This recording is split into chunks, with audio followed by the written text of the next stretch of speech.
Toliau pasakoju apie Nycių kaimo gyventojo Tuko Nykštuko ir miestietės Davatkos Vidos draugystę. Po to, kai Kupiškio miesto bažnyčioje įvyko nyciečio Tuko ir jo draugės Davatkos Vidos Pribeldaitės oficialios sužadėtuvės, tuomet šis vyras legaliai jau pagaliau galėjo karštai pasibučiuoti su savo panele Vida, nenusižengiant Biblijoje surašytoms tiesoms ir draudimams. Padaryti savo pirmąjį bučinį su Vida.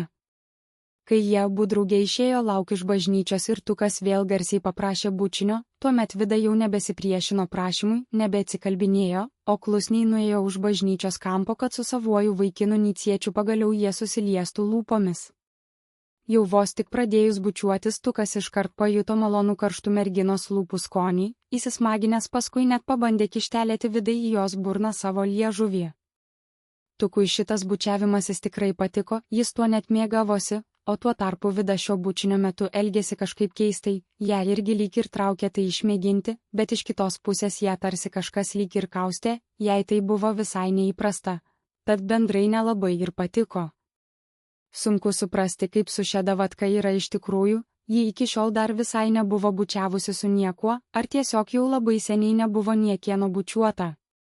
Tad gan ir nedrąsus judesiai su lūpomis susiliečiant iš jos pusės gavosi. Ko nepasakysi apie Tuko tikrai jausmingą žaidimą su lūpomis ir liežuviu. Maža to, Vida po kiek laiko pusbalsiu net ir pradėjo sakyti kažką panašaus į tai, jos nėra ko jiems dabar pernelyg įsijausti į bučiavimąsi, nes kol jie nėra dar susituokę, tai neįtin galima, vis tiek lieka dar kažkiek nuodėmė. O pats Tukas tik paprašė jo su tokiomis savo kalbomis verčiau negadinti jam jaučiamo malonumo. 2011 m. rugsėjo 23 diena. Štai kūrybinė scenos vizualizacija, kaip galėjo atrodyti šis nyciečio Tuko ir miestietės Vidos pokalbis bei jų pirmasis bučinys Kupiškio bažnyčios šventoriuje. Saulės spinduliai lūžo už masyvaus Kupiškio bažnyčios kampo, mesdami ilgą šešėlį ant šventorių žolės, kuri buvo jau nuklota daugybė nukritusių ir pageltusių medžių lapų. Tukas sekė paskui Vidą, jo širdis daužėsi iš jaudulio. Oficialus sužadėtuvių palaiminimas vis dar aidėjo jo ausyse kaip žalia šviesa, leidžianti tai, apie ką jis slapta svajojo savaitės. Vida sustojo užuovėjoje, kur jų nematė nei klebonas, nei likę bažnyčios lankytojai. Ji vis dar spaudė rankose Biblijos knygą, jos skruostai buvo išpilti rausvumo, tiek nuo spartaus ėjimo, tiek nuo vidinio nerimo.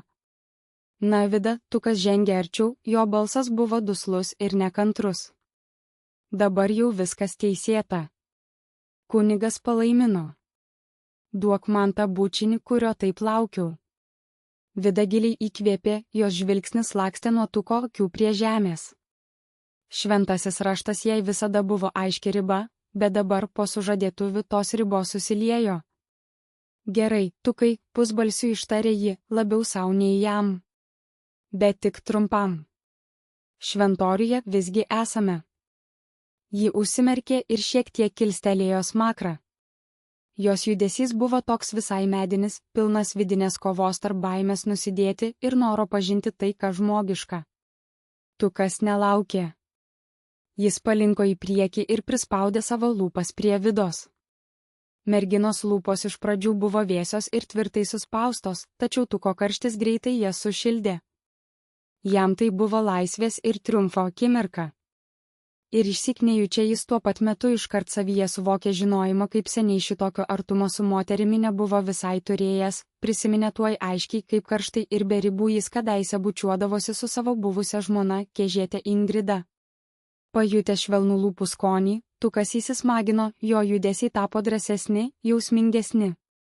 Apimtas aistros, jis pabandė švelniai praskleisti jos lūpas ir kištelėti liežuvį. Ta pat akimirką Vida net krūptelėjo. Jos kūnas akimirksniu įsitempė.